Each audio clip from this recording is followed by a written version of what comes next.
Assalamualaikum warahmatullahi wabarakatuh. Kembali lagi di channel YouTube-nya aku, Utri Harsa. Di video kali ini aku akan bahas pengalaman aku tentang rinitis alergi. Apa itu rinitis alergi? Rinitis alergi itu sama dengan penyakit pilek atau flu, tapi datangnya terus-terusan dan tidak mengenal waktu. Sementara flu datangnya saat kita terkena flu dan setelah itu kita minum obat dan akan sembuh. Berbeda dengan rinitis alergi yang akan terjadi apabila terpapar oleh alergennya, oleh benda yang mengalerginya.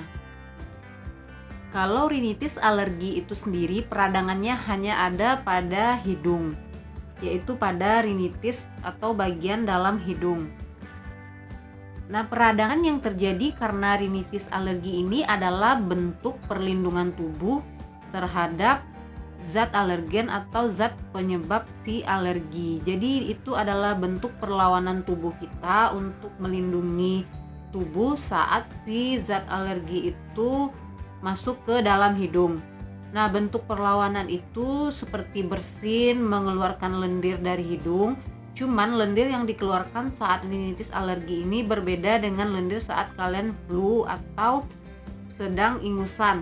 Karena saat dengan rinitis alergi ini, lendir yang dikeluarkan dari hidung atau dari kerongkongan kalian itu lendir yang berwarna bening.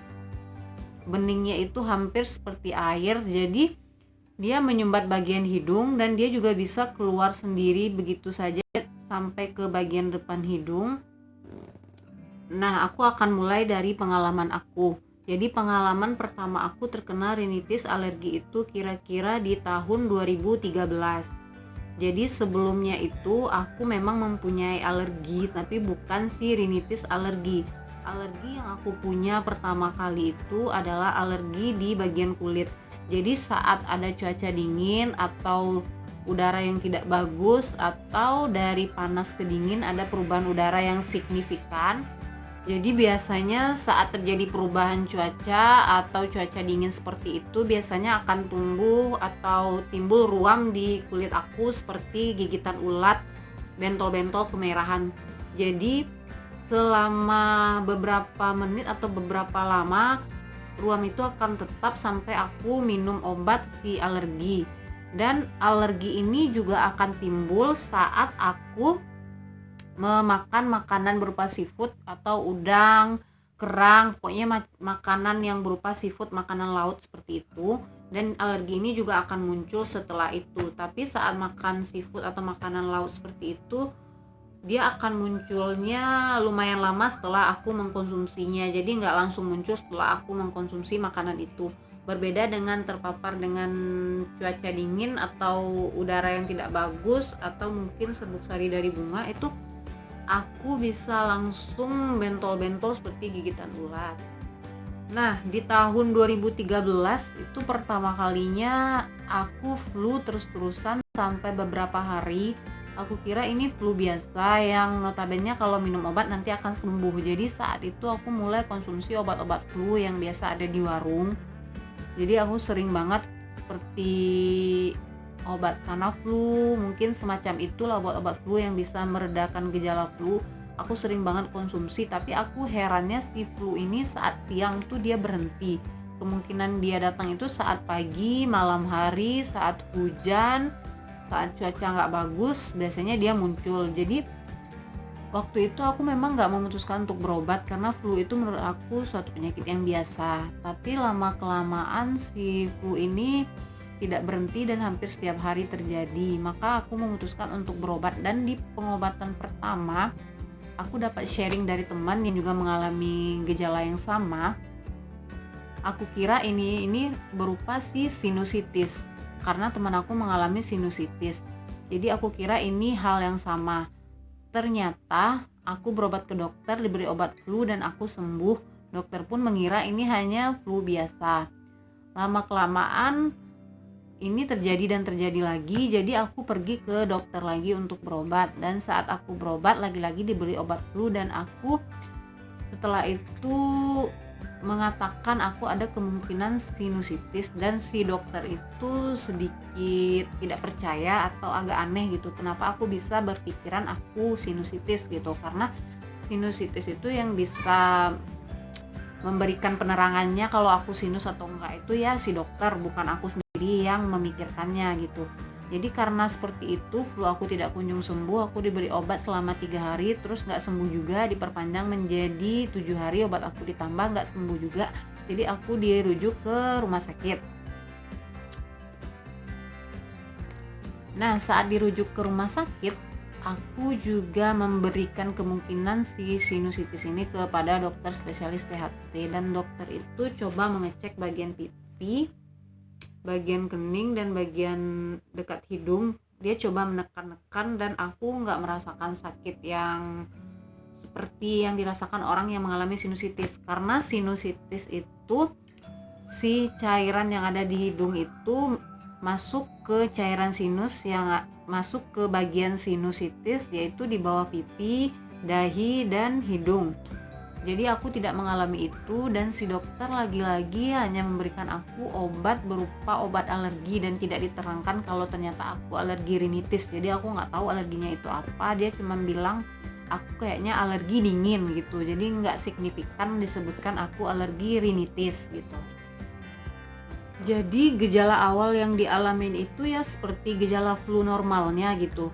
Flu, bersin, hidung tersumbat, bahkan sulit tidur karena si hidung ini benar-benar tersumbat dan benar-benar si cairan hidung itu nggak bisa keluar, jadi kita sulit nafas. Jadi untuk tidur itu harus pakai bantal yang tinggi untuk kepala. Terus sakit kepala tentu pasti sama seperti flu dan hampir sama, makanya sulit sekali untuk dibedakan antara flu dengan rinitis alergi. Kadang kalau cuacanya normal dan panas seperti biasa, si rinitis alergi ini nggak akan kambuh dan tetap akan normal seperti biasa. Cuman si rinitis alergi ini dia tidak bisa sembuh 100%. Nah, setelah itu si dokter mulai memberikan aku obat berupa obat alergi. Aku lupa nama obatnya, nanti aku akan beri gambar atau tulisan nama obatnya di sebelah. Kalian bisa lihat nanti obat yang diberinya itu obat generik sih. Jadi aku bisa beli itu bebas di apotek gitu, daripada aku konsumsi obat flu gitu. Itu lebih baik ketimbang aku konsumsi obat flu, karena dia lebih bagus untuk mengencerkan dahak dan memang tujuannya untuk si alergi, bukan untuk flu biasa. Nah, faktor si pemicu alergi ini sendiri bermacam-macam, dan aku sendiri belum melakukan tes untuk faktor pemicu si alergi aku. Karena aku bilang di debu, kadang debu bisa bikin aku bersin sampai flu, cuman kadang-kadang debu juga nggak bikin aku flu atau bersin. Kadang-kadang justru saat aku tidur dan nggak ada debu itu di kasur yang normal seperti itu, kadang aku nggak hidupin kipas angin tapi si alergi ini juga muncul, dan kadang karena dingin dia juga muncul gitu. Jadi aku pelajari dan aku baca lagi, ternyata si rinitis alergi ini faktor pemicunya lumayan banyak gitu. Selain debu, cuaca, bisa juga makanan, dan bisa juga si serbuk sari bunga atau bau-bauan yang menyengat. Karena saat memasak biasanya ada bau-bau yang menyengat, dan itu aku otomatis langsung flu gitu. Nah, dari setelah itu aku mulai tidak terlalu rutin lah mengkonsumsi obat yang dari dokter ataupun obat dari warung lagi, karena aku tahu ini berupa alergi. Jadi aku lebih ke mengacuhkan saja gitu, nggak terlalu peduli sama si alergi ini. Kalau udah kambuh ya udah, yang penting sediain tisu, bersin, mau ingusan, mau gimana ya dibiarin aja gitu, aku tanpa konsumsi obat. Dan gejala yang paling parah aku rasain itu ya saat malam hari, saat kita mau tidur dan terbangun di tengah malam, itu biasanya si alergi ini selalu kambuh dan selalu terjadi di posisi saat terbangun tengah malam itu, dan bisa sampai 1 jam atau 2 jam nggak berhenti gitu. Jadi ini sangat mengganggu tidur. Jadi kualitas tidur pasti sangat terganggu karena alergi ini. Dan alergi ini nggak bisa disembuhkan karena ini otomatis akan terjadi terus sampai nantinya. Cuman bisa dikurangi efeknya dengan menghindari si zat alergennya. Jadi kalau menurut aku zat alergennya itu debu, aku mungkin menghindari debu. Tapi zat alergennya itu ada juga berupa tungau yang ada di tempat tidur. Jadi mungkin lebih sering mengganti spray tempat tidur itu juga bagus.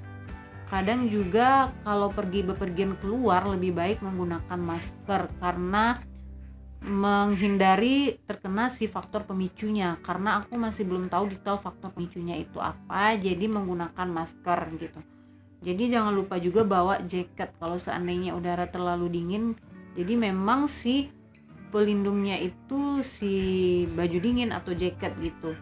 Dan kalau cuaca bagus dia masih kambuh, biasanya aku coba untuk berjemur di bawah matahari. Biasanya 20 menit paling lama biasanya berjemur di bawah sinar matahari, si alergi ini udah langsung berhenti gitu. Jadi obatnya itu sebenarnya obat alami sih, bisa untuk menghentikan si alergi ini. Dan sampai sekarang aku nggak melakukan pengobatan lebih lanjut untuk alergi ini, karena dokter sih pernah bilang kalau terlalu memikirkan suatu penyakit itu efeknya akan si penyakit ini semakin parah gitu. Jadi kita harus memikirkan hal yang lain saat penyakit itu terjadi gitu. Jadi jangan terlalu fokus sama si alerginya, tapi fokus sama pikiran positif diri kita sendiri gitu. Jadi kalau dia kambuh ya aku biasa aja untuk sekarang gitu. Aku nggak terlalu melanjutkan pengobatannya karena aku pernah lihat di YouTube orang yang terlalu fokus untuk melakukan pengobatan si rinitis alergi ini sampai menggunakan semprotan si steroid gitu. Kalau nggak salah kortikosteroid yang untuk hidung itu untuk melegakan si rongga hidung, cuman akibatnya itu sangat berbahaya karena terjadi penekanan di rongga mata dan lama kelamaan si mata kita bisa kekurangan kemampuan untuk melihat. Jadi lama-lama kalau terus menggunakan itu si penggunanya bisa menjadi buta. Dan untuk pengobatan yang belakangan ini sih aku menggunakan obat alami. Selain aku pakai juga si Bioglas, aku juga pakai madu dan juga mengkonsumsi si habatus sauda. Jadi lebih ke pengobatan alami karena aku nggak mau fokus ke pengobatan dokter. Ya seperti yang aku bilang tadi, banyak yang terlalu fokus sampai ke tahap akhir gitu, pengobatannya dijalani semua, cuman justru efeknya ke tubuh lebih bahaya lagi gitu. Jadi lebih ke menghindari faktor pemicunya aja gitu, walaupun sebenarnya nggak bisa dihindari juga sih karena debu pasti ada di mana-mana. Jadi melindungi diri aja seperti menggunakan masker itu.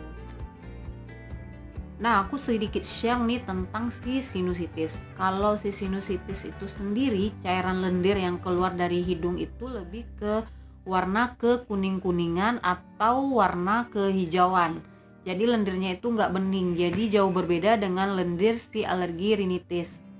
Jadi si sinusitis itu sendiri pengobatan utamanya saat kita sesak dan hidung nggak bisa nafas itu biasanya disedot di bagian pipi dan bagian kening. Jadi kalau saatnya itu udah nggak bisa, keputusan akhirnya itu operasi. Sementara si rinitis itu nggak ada operasinya karena itu hanya peradangan di bagian hidung, bukan kecenderungan lubang hidung lebih kecil atau masalah lain. Kalau si sinusitis biasanya ada kecenderungan si lubang hidung bagian kiri atau kanan ada yang lebih kecil ketimbang rongga hidung sebelah yang lainnya gitu. Nah di si rinitis alergi itu nggak ada karena semata-mata itu hanya karena alergi. Cuman lama kelamaan si rinitis alergi ini kalau tidak ditangani dengan baik akan bisa menjadi si sinusitis. Cuman orang yang sinusitis belum tentu dia pernah mengalami si rinitis alergi. Mungkin saja dia langsung mengalami sinusitis, tapi yang orang si rinitis alergi ada kemungkinan untuk terkena si sinusitis. Dan si rinitis alergi ini juga lama-lama bisa juga menyebabkan polip hidung karena penumpukan cairan di hidung bisa menimbulkan pembengkakan di hidung, dan pembengkakan di hidung juga ini yang akan menyebabkan si sinusitis. Jadi penanganan lebih awal untuk si rinitis alergi ini lebih bagus ketimbang membiarkan begitu saja tapi juga tidak terlalu memikirkannya gitu. Jadi buat kalian bisa komen di bawah yang punya pengalaman yang sama, jadi kita bisa sama-sama punya solusinya. Assalamualaikum warahmatullahi wabarakatuh.